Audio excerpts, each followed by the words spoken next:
Hey, Cypher here. I just got back from the National Council on Public History, and I thought I'd just talk about it for a little bit because it had a lot to do with what I do on YouTube. So first, what is the National Council on Public History? Well, it's an academic conference, but it's an academic conference about public history, public-facing history, rather than, academic history.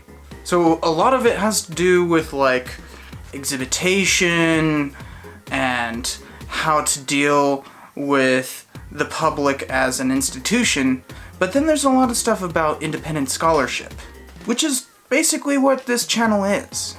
So I got to fly back home to Las Vegas just to go do this thing. And since I was in Vegas, of course, it's Vegas. We go out drinking and have some fun. So some of you guys may not know the difference between public history, academic history, and pop history. This isn't pop history, which is probably what a lot of YouTube history content could be considered. Pop history, as in popular history, is generally not done by scholars, not done for the sake of scholarship, and not really done to advance knowledge, as in advance the history community's collective knowledge. Instead, it is generally about trying to make money or tell a good story. Pretty much any form of fiction or anything along those lines counts as that. But of course, with pop history, you can have pretty good scholarship woven into it, but the scholarship is not the purpose of pop history. It's just getting the story out there and probably trying to make some money while doing it. A lot of this stuff has to do with money anyways, so yeah.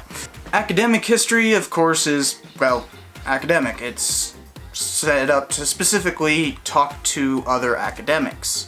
It's not really meant to talk to anyone in the public. Sometimes it gets popular outside of academic circles, but it was never meant to be that at all. And it's all about advancing the scholarship. Public history kind of bridges that gap. It's both pop history and academic history. It's trying to be public-facing while also advancing scholarship. Now, a lot of institutions are not part of an academy, are not part of a university or anything along those lines. For instance, the Smithsonian. That is not academic at all. It's not an academy, so it can't be academic. Therefore, it's public, because it's also public-facing. So a lot of the presenters at this thing were actually from the Smithsonian. In fact, the person who was leading most of the plenary sessions, which are basically like keynote speeches, I guess you could call it, was from the Smithsonian, presenting Smithsonian-related stuff. So public history tends to be dominated by museums and other such public institutions, but there's also independent scholars, such as myself. Now, I'm, of course, affiliated with a university, so I'm not exactly independent, but then there is the whole stuff that I'm doing on this channel, which is very much independent scholarship. And the purpose of my content is not purely just to get the story out there, though that is very much part of it. So mine is often closer to pop history than public history, but a lot of it has to do with advancing the scholarship. So I will actually include things such as when I have the Based on True Story series and there's always that scholarship section. That's basically a historiography section.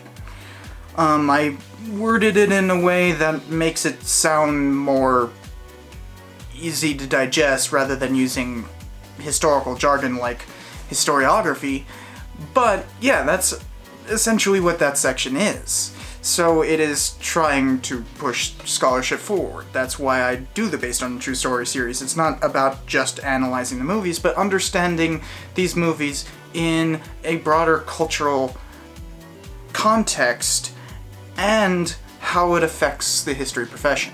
So yeah, that's the basic divide between pop, public, and academic, and I land somewhere between public and pop on this channel.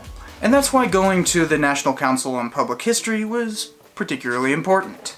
So some example sessions that I went to a number of sessions related to gun violence, such as exhibition and collection of memorials, or going to an entire session just talking about the problems of trying to approach these subjects through a historical lens.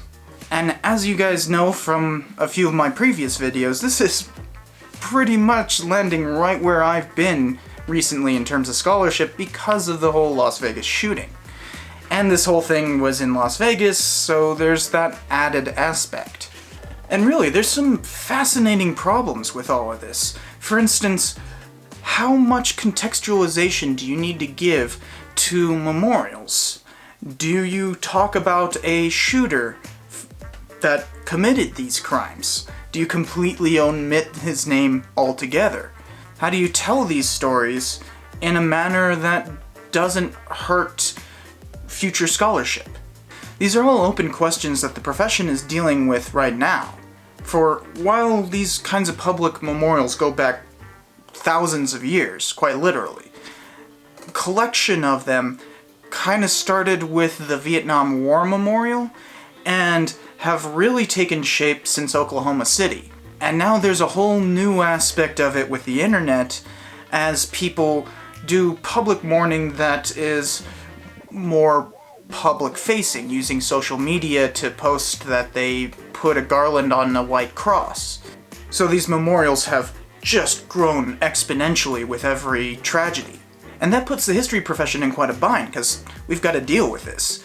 We have to collect the materials, we have to exhibit it, because there's definitely a public want for exhibition, and we have to figure out how best to contextualize it. And contextualizing it is where I come in. You know, we can talk about gun control and that while not having to use the memorials, but we can talk about gun control in terms of a historical trend because of how previous gun control acts have come to fruition. For instance, the Bath Massacre was the beginning of the National Firearms Act. So, literally a school killing was the beginning of current gun control. Kind of pertinent to the national conversation, and yet nobody's talking about that, except for us historians. And from what I found out, a lot of historians are kind of iffy about even doing that. So a lot of interesting problems with that. And then there's other things like dealing with social media. There was an entire session called Is Facebook Bad? And given all the trouble with Facebook recently and Cambridge Analytica and the Zuck in his Android self somehow getting in front of Congress, there was a lot of discussion of like how bad history proliferates, how we can combat it. You know, like what I did about the conspiracy theories thing.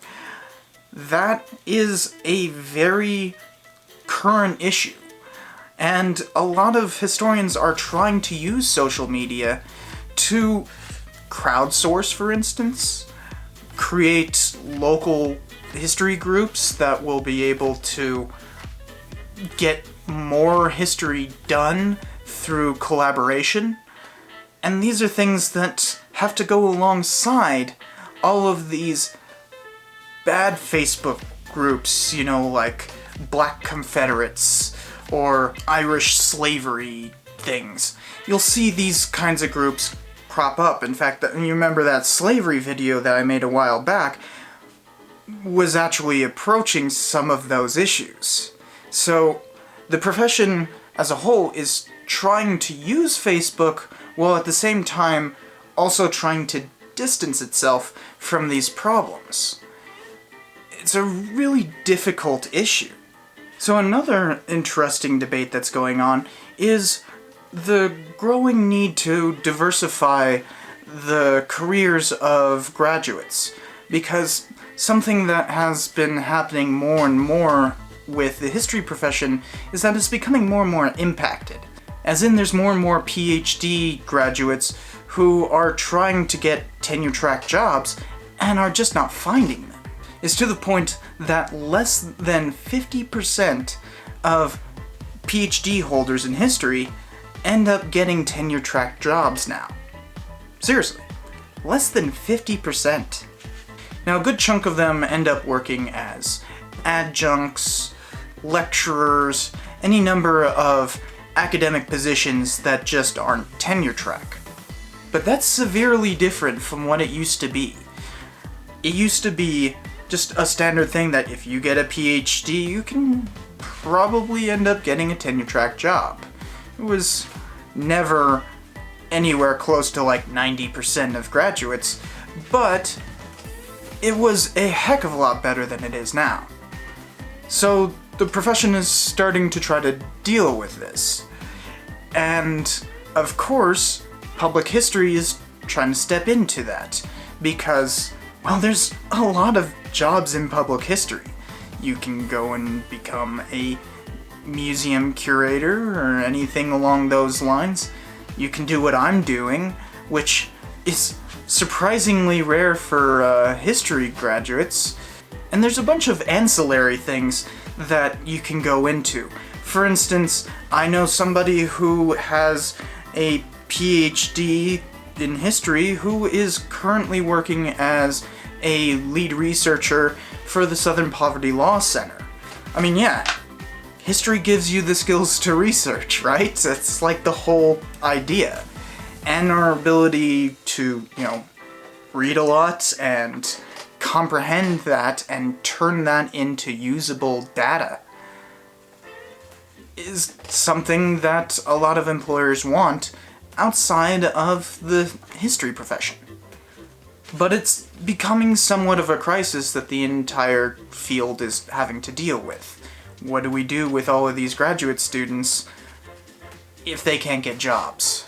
So you had a panel with guys, for instance, James Grossman from the American Historical Association talking about the state of the profession and how public history can try to supplement those PhD level graduates who are having trouble. And then there's a final type of session where it's more about presenting cutting-edge research. I wouldn't exactly call it research, but as in cutting-edge ways of doing public history. So for instance, I went to a session about using graphic novels, as well as creating them. In fact, a number of the people who were presenting there had their own graphic novels, one of which was being published by Yale. And this is really weird stuff because you don't think of, things like this as a good source of history, except for maybe as a primary source for cultural interpretation, of course. Because, for instance, that's a pretty dang important book. But normally, when you think of comic books, you think of, superheroes. That's what most people think of them as, that's why they're normally put in the young adult section. So, how do you do history through a comic book and not just have the same problem that, like, movies have, where they have to put on the based on a true story thing because they have no actual dedication to accuracy. And seriously, these guys are putting out history books as comic books. Who would have thought that was a thing, but that's the point. These sessions can sometimes show where cutting-edge work is happening that you wouldn't have known about prior. That's kind of the point of a conference. So, I just wanted to talk about all this, get it off my chest while I still could, and say it was fun. If you have the means of going to a conference in your particular field, you might think, it's just a bunch of historians talking to each other about the same stuff that I read about anyways. I don't need to find out about what this person said about that because I can just read their book, right? But conferences show you where the field is going. They show you what is the difficulties that the field is facing, and possible avenues for future scholarship. So they're really important. I'll be going to a couple more conferences this year myself. For instance, I will be going to the Western Historical Association down in San Antonio in, I think, October. But I will be going to a very different kind of conference, and that's VidCon. I'm finally going to VidCon. So I'm sure I'll have some content about that as well. Now, on a complete side note, I'm running out of content to put up right now. Content. Yar. Content. So you might have remembered back in the 2018 update video that I said that I was going to run out. Well, we're reaching it. I have 3 more videos after this one. That's it. And they're all based on a true stories. I don't have any non-based on a true story content. Those ones will be Darkest Hour, The Legend of Ben Hall. It's a mini episode, but I think you guys will find it interesting. And The Death of Stalin. Once those 3 are out, I can't really produce anything until the end of the semester, because I've got to focus on writing and grading.